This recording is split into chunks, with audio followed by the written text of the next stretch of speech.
Today in a Manhattan federal courtroom, E. Jean Carroll took the stand for a second day to testify in her civil battery and defamation lawsuit against former President Donald Trump. Now, Carroll says Trump raped her in a New York department store in the 1990s, an allegation that Trump has repeatedly publicly denied, calling it a hoax and a lie and a scam. To kick off cross-examination today, Trump's defense lawyer, Joe Tacopina, followed his client's lead. He peppered Ms. Carroll with questions that appeared to be aimed at showing her to be a fame-hungry, financially and politically motivated liar. During his opening statement on Tuesday, Mr. Tacopina asked the jury, "It all comes down to, do you believe the unbelievable?" And that has been his strategy thus far. Focus on the idea of plausibility.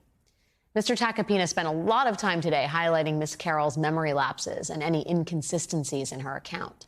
He asked questions about why Ms. Carroll didn't call the police after the alleged rape, why she didn't see a doctor after the assault, why she didn't go to the hospital. After Carroll testified that she used her knee to try to push Trump away during the attack, Tacopina asked what part of her knee she used, prompting Carroll to stand up in front of everyone and demonstrate how exactly she did it. Later, Mr. Tacopina asked Carroll why she didn't scream or call for help during the alleged assault, and she responded, "I'm not a screamer. You can't beat up on me for not screaming." As Tacopina continued pressing, Carroll raised her voice and added, "I'm telling you, he raped me, whether I screamed or not."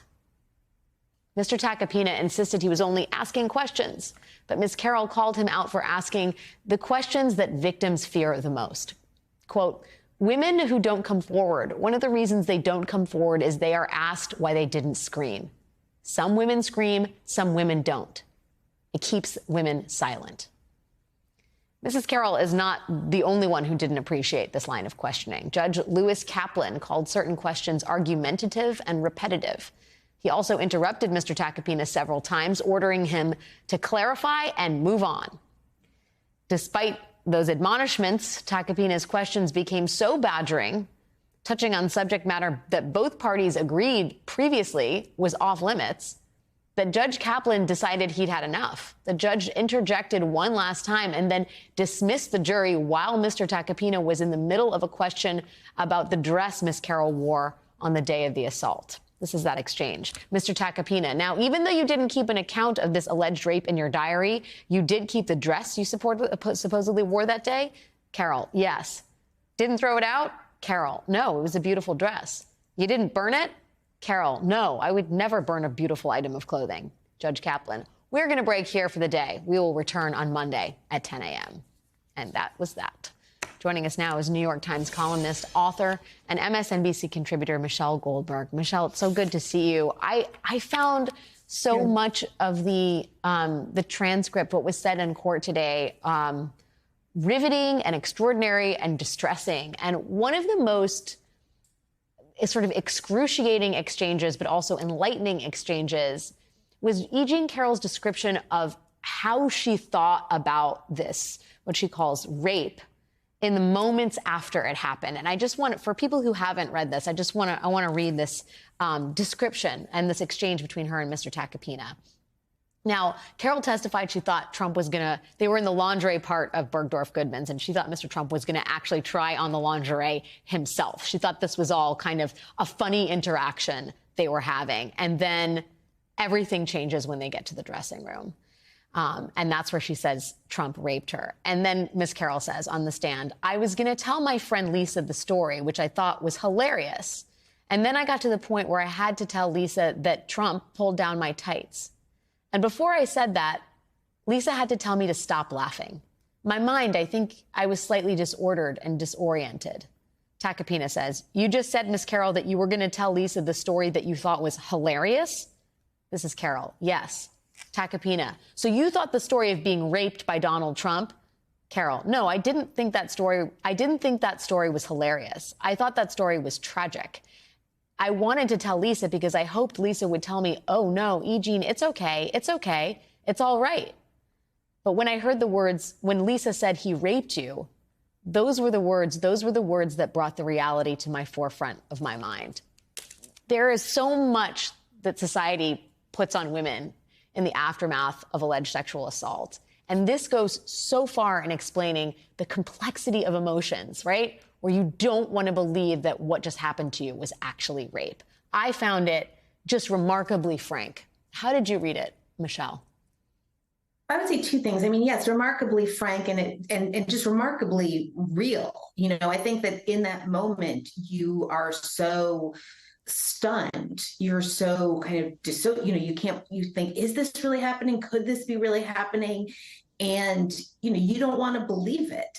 What really strikes me, though, is just the bizarre full circleness of this moment. When you think about Me Too started, I think, in response to Donald Trump's presidency. There were women all over this country who were so angry. They felt so demeaned, so degraded that this person had been elected, and there was very little they could do about it. And so they went after the abusers kind of lower down on the totem pole. They went after the abusers in their own lives and institutions in which they had some kind of power or influence. And it kicked off this huge movement that eventually catalyzed E. Jean Carroll to tell her own Me Too story.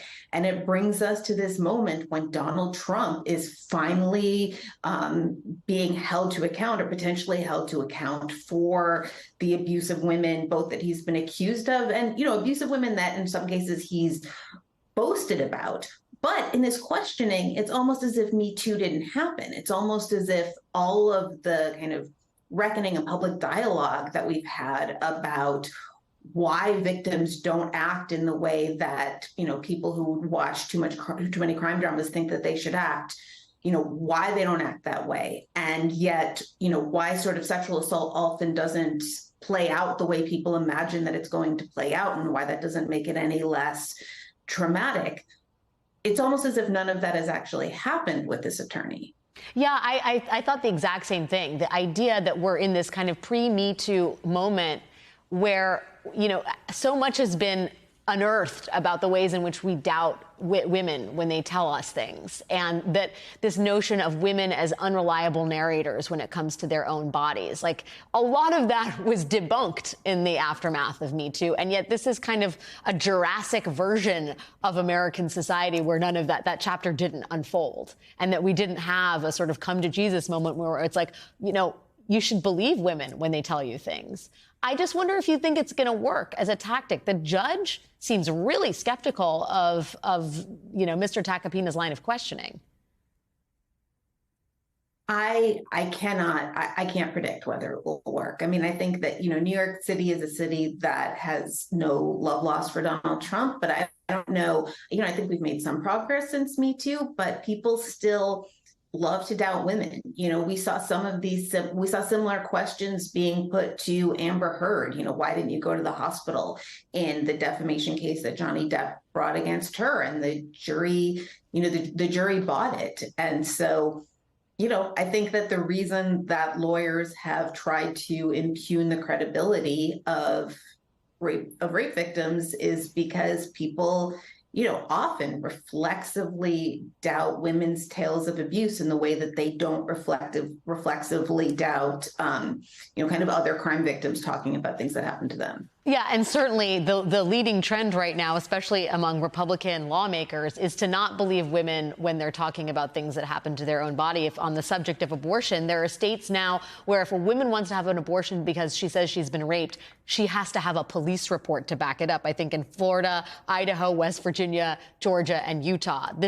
It feels like it's a course correction from the years in which we sort of took what women were saying about sexual assault at face value. Well, right. I think that it underlines how much of an exception that was, how much of a kind of strange, bright, unusual moment Me Too was, and how evanescent it was, how eager people were to return to a kind of pre-Me Too, or even, very pre-Me Too status quo, where women's words are simply worth less than men's are.